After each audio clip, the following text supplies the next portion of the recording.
प्रिय छात्र, सीखने के इस सफर में आपका बहुत बहुत स्वागत है।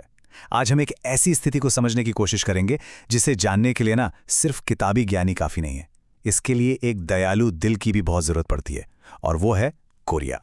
तो ये है हमारी आज की यात्रा का एक छोटा सा नक्शा। हम शुरुआत करेंगे कोरिया की परिभाषा से, मतलब ये है क्या। फिर हम एक मरीज की कहानी सुनेंगे, उनसे जुड़ेंगे।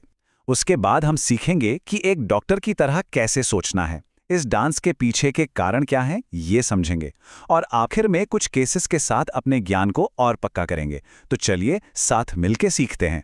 इस बात को ना हमेशा अपने दिल में बसा के रखना। हम जो कुछ भी सीखते हैं उसका असली मकसद, उसका अंतिम लक्ष्य सेवा और करुणा ही है। तो चलिए इसी भावना के साथ हम अपनी आज की खोज शुरू करते हैं। तो चलिए शुरू किया जाए। सबसे पहले हम कोरिया की एकदम बुनियाद को समझेंगे। देखिए, एक अच्छा डॉक्टर बनने की राह में ना इस तरह की अनैच्छिक हरकतों को पहचानना और समझना ये एक बहुत ही जरूरी कदम है। तो सवाल ये है कि कोरिया आखिर है क्या। देखिए, इसका नाम लैटिन शब्द डांस से आया है, और ऐसा इसलिए है क्योंकि ये देखने में बिल्कुल वैसा ही लगता है, एकदम बेतरतीब बहती हुई सी हरकतें जिन पर इंसान का कोई कंट्रोल नहीं होता। अपनी एनाटॉमी की क्लास याद कीजिए।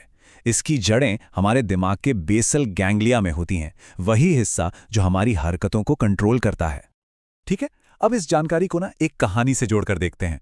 हमेशा याद रखिए, मेडिसिन सिर्फ बीमारियों के बारे में नहीं है, ये लोगों के बारे में है।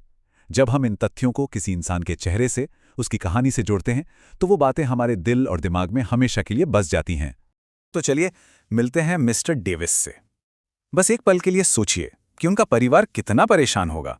वो देख रहे हैं कि मिस्टर डेविस लगातार कुछ ऐसी हरकतें कर रहे हैं जो बिल्कुल भी सामान्य नहीं हैं। अब जरा ध्यान से देखिए कि उनकी हरकतें हैं कैसी। छोटी छोटी तेज झटकेदार सी हरकतें हैं उनके हाथों और चेहरे पर, और ये एक हिस्से से दूसरे हिस्से में बड़ी फुर्ती से जा रहे हैं। और ये देखिए, ये बहुत दिलचस्प है कैसे वो अनजाने में ही हाथ के एक झटके को अपने बालों को सहलाने जैसी एक आम हरकत में छिपाने की कोशिश कर रहे हैं। यहां तक कि उनकी चाल में भी एक लड़खड़ाहट है, जैसे कोई नाच रहा हो। ये कोरिया का एक बिल्कुल क्लासिक चित्रण है। तो हमने मिस्टर डेविस के लक्षणों को देख लिया। अब हमारा काम है एक डॉक्टर की तरह सोचना। तो चलिए, जो कुछ हमने देखा है उसे एक सही डायग्नोसिस की तरफ एक व्यवस्थित तरीके से लेकर चलते हैं। देखिए, एक डॉक्टर का दिमाग कुछ इसी तरह से काम करता है। सबसे पहला कदम हम देखते हैं। क्या देखा कि ये हरकतें अनैच्छिक हैं, मतलब इन पर कोई काबू नहीं है। फिर दूसरा कदम, हम इनकी खासियत को समझते हैं। ये हरकतें तरल हैं, बेतरतीब हैं। और फिर तीसरा कदम, हम विचार करते हैं। ये फुर्तीलापन हमें सीधा सीधा कोरिया की तरफ इशारा कर रहा है ना एक खूबसूरत लॉजिकल प्रोसेस। लेकिन हाँ, हमें यहाँ थोड़ा सावधान रहना होगा। क्यों? क्योंकि कुछ और तरह की हरकतें भी हैं जो कोरिया जैसी दिख सकती हैं, जैसे कि टिक्स। ये बार बार होते हैं, एक जैसे होते हैं, और कोशिश करने पर कुछ देर के लिए इन्हें रोका भी जा सकता है। या फिर है मायोक्लोनस, जो बिजली के झटके जैसा महसूस होता है। लेकिन कोरिया इन सब से अलग है। ये बेतरतीब है, बहता हुआ है, और इसे दबाया नहीं जा सकता। इस फर्क को जानना बहुत बहुत जरूरी है। ठीक है, तो अब हम कोरिया को पहचानना सीख गए हैं। तो अगला सवाल क्या उठता है कि ये होता क्यों है, इसके पीछे क्या कारण है। देखिए, इसके कई कारण हो सकते हैं, लेकिन घबराने की कोई बात नहीं है। हम इसे समझने के लिए एक एक करके बहुत ही व्यवस्थित तरीके से आगे बढ़ेंगे। ये जो चार्ट है, ये हमें एक बड़ी तस्वीर दिखाता है। आप देखिए, इसके कारण कितने अलग अलग हैं। कुछ आनुवांशिक हैं, तो कुछ दवाओं की वजह से होते हैं, कुछ संक्रमण से, और भी बहुत कुछ। ये हमें क्या सिखाता है? ये हमें सिखाता है कि हमें हमेशा एक खुला और बड़ा दृष्टिकोण रखना चाहिए। जब हम वंशानुगत कारणों की बात करते हैं, तो सबसे पहला नाम जो दिमाग में आता है वो है हंटिंगटन रोग। इसकी एक क्लासिक तिकड़ी है, इसे हमेशा याद रखना। कोरिया, डिमेंशिया और परिवार में इसका इतिहास। और हाँ, एक और बीमारी है जिसे कभी नहीं भूलना है, विल्सन रोग। ये दुर्लभ जरूर है, पर इसे पहचानना बहुत जरूरी है। क्यों? क्योंकि इसका इलाज मुमकिन है, और ये एक मरीज की पूरी जिंदगी बदल सकता है। ये एक ऐसा नियम है जिसे कभी कभी नहीं भूलना है। हमेशा हमेशा मरीज कौन कौन सी दवाएं ले रहा है उसकी लिस्ट जरूर देखें। कई बहुत ही आम दवाएं हैं, जैसे एंटीसाइकोटिक्स या पार्किंसंस की लेवोडोपा। ये कोरिया का कारण बन सकती हैं। देखिए, एक अच्छा डॉक्टर एक अच्छे जासूस की तरह होता है, और दवाओं की हिस्ट्री अक्सर सबसे बड़ा सुराग होती है। अब आते हैं उन कारणों पे जो हमारी इम्यूनिटी यानी प्रतिरक्षा प्रणाली से जुड़े हैं।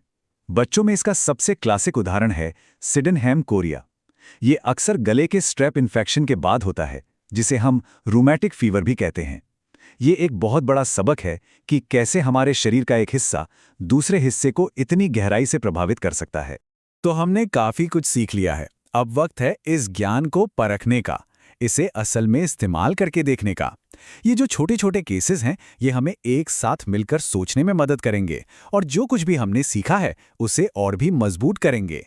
जरा इस केस के बारे में सोचिए, हमारे पास क्या क्या सुराग हैं। एक बच्चा है, कुछ हफ्ते पहले उसे इन्फेक्शन हुआ था और अब उसे कोरिया के साथ साथ जुनूनी विचार भी आ रहे हैं। जब हम इन सभी कड़ियों को एक साथ जोड़ते हैं तो डायग्नोसिस बिल्कुल साफ हो जाता है। ये सिडेनहैम कोरिया है। शाबाश, बहुत बढ़िया। अच्छा, इस केस में सबसे बड़ा सुराग क्या है? बिल्कुल सही, दवा की हिस्ट्री। लंबे समय से एंटीसाइकोटिक दवा का इस्तेमाल और चेहरे पर ये अजीब सी हरकतें, ये टार्डिव डिस्किनेजिया का एक बिल्कुल क्लासिक केस है। ये हमें फिर से याद दिलाता है कि हमें हमेशा दवाओं के लंबे समय तक होने वाले असर के बारे में सोचना चाहिए। और अब हमारा आखिरी केस, इसमें 2 शब्दों पर खास ध्यान देना है, अचानक और सिर्फ एक तरफ। जब भी किसी बुजुर्ग इंसान में ये देखने को मिले तो फौरन स्ट्रोक के बारे में सोचना चाहिए, खासकर बेसल गैंग्लिया में।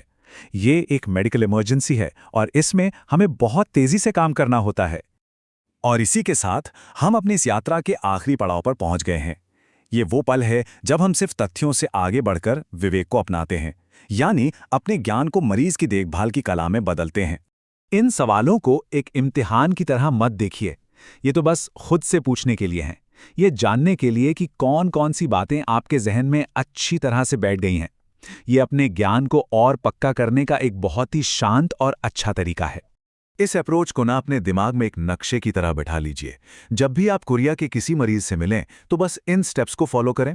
पहले ध्यान से देखिए, फिर संदर्भ को समझिए, दवाओं की जांच कीजिए, सही डायग्नोसिस बनाइए और फिर इलाज कीजिए। ये रास्ता आपको हमेशा एक साफ और दयालु दिशा दिखाएगा। अगर इस पूरी बातचीत से कुछ सबसे ज़रूरी बातें याद रखनी हैं तो वो ये हैं। ये वो खास पॉइंट्स हैं जो आपको एक बेहतर, एक समझदार डॉक्टर बनने में हमेशा मदद करेंगे। हमेशा याद रखना, ये ज्ञान एक अमानत है। इसे हमेशा समझदारी और करुणा के साथ इस्तेमाल करना। आप एक बहुत अच्छे डॉक्टर बनने की राह पर हैं और मुझे आप पर पूरा भरोसा है। सीखते रहिए और सबसे ज़रूरी, हमेशा दयालु बने रहिए।